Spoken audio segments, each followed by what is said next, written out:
friendships.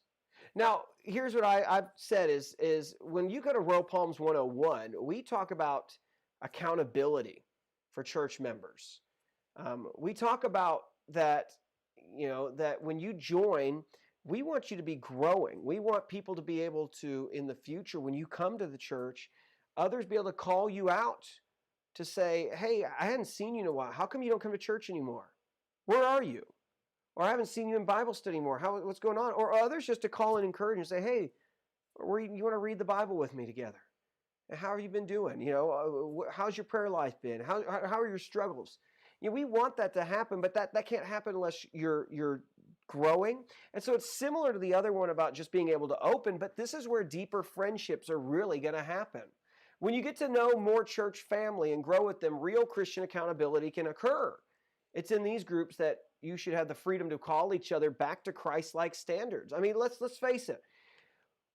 How many people do you have in your own life right now who you would allow to call you out for things that they see as sins? I mean, if you're married, hopefully in your marriage relationship, absolutely. I think God puts us together to help clarify and to make us look more like Jesus, because he's put two people together and often very unlike each other, but we see each other's flaws, okay?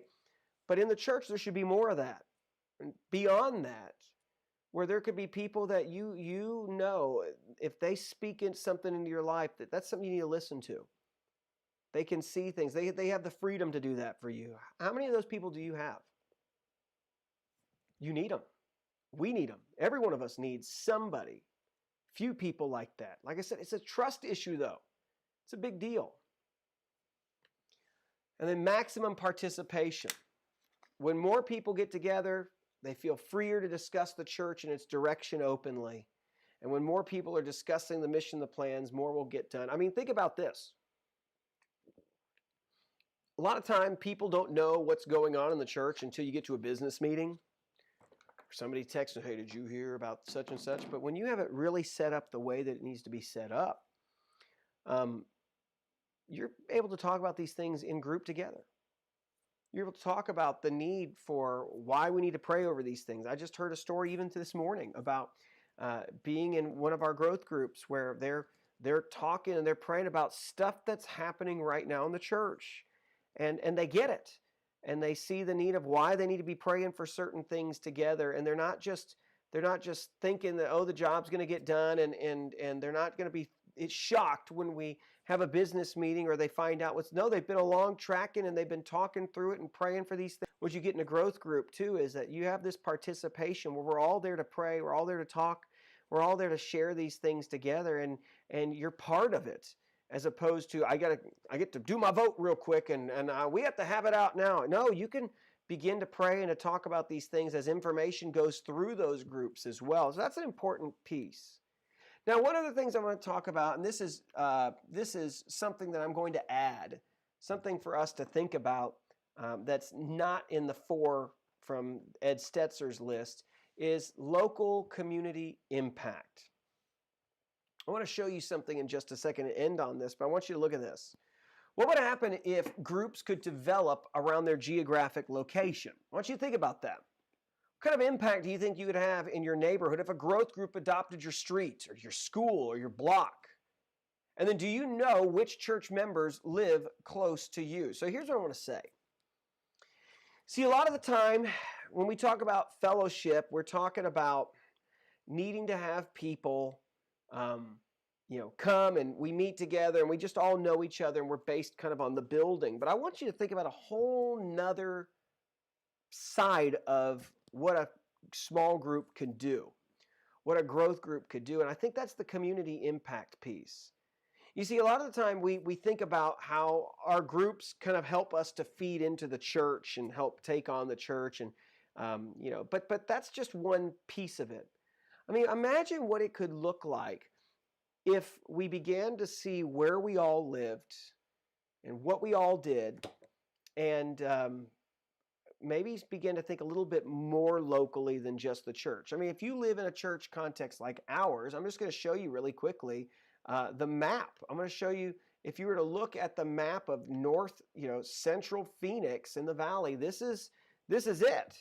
Look at this. The little star right here is where the church is located, and then notice where everybody's spread out, right? These are little dots indicating where people, but imagine if some of those dots could get together. Imagine what would happen if those dots could get together where they live and adopt their neighborhood.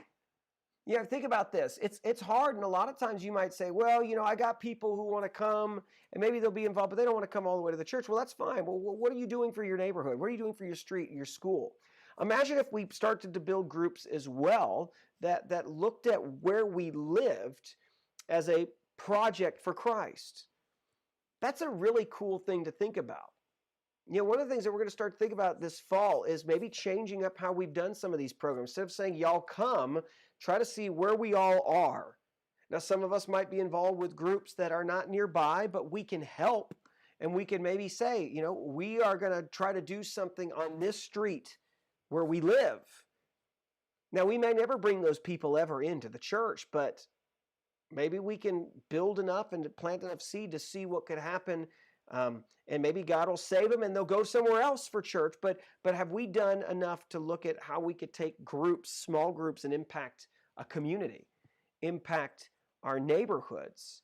So that's something I want us to think about. We're talking about building groups based on all sorts of backgrounds. And another cool way to think about this too is, what if we even went a little bit more local, and we began to see, hey, what if our groups periodically got together and we did things for the purpose of, this is my neighborhood, and I have, I've had a mission to meet these people, but you know what, let's do something fun on this street and try to meet all of them together and let them see the fellowship that we have in Jesus.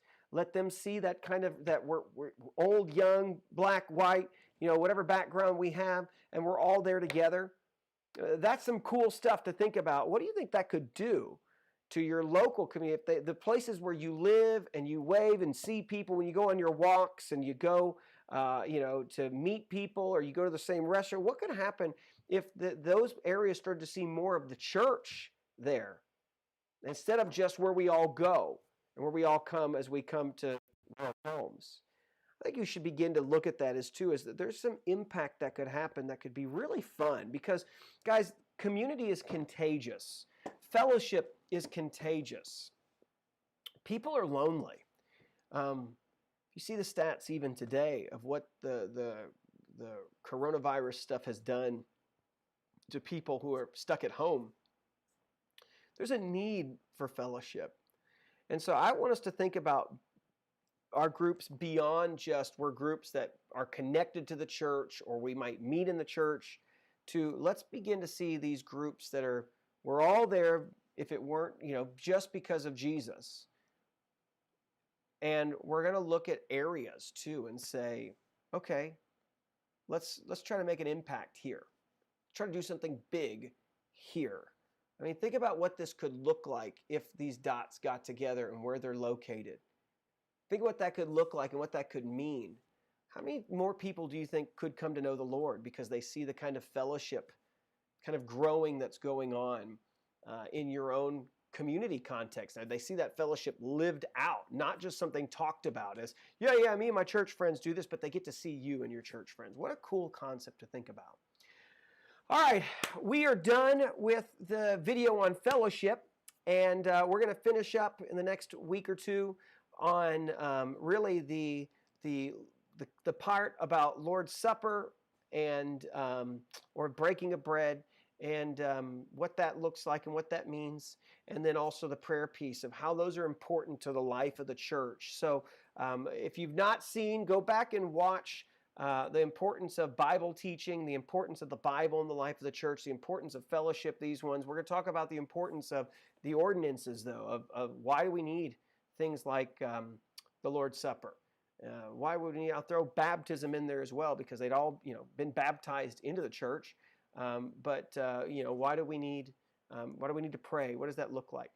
Okay, that's it for now. Take care. We'll talk.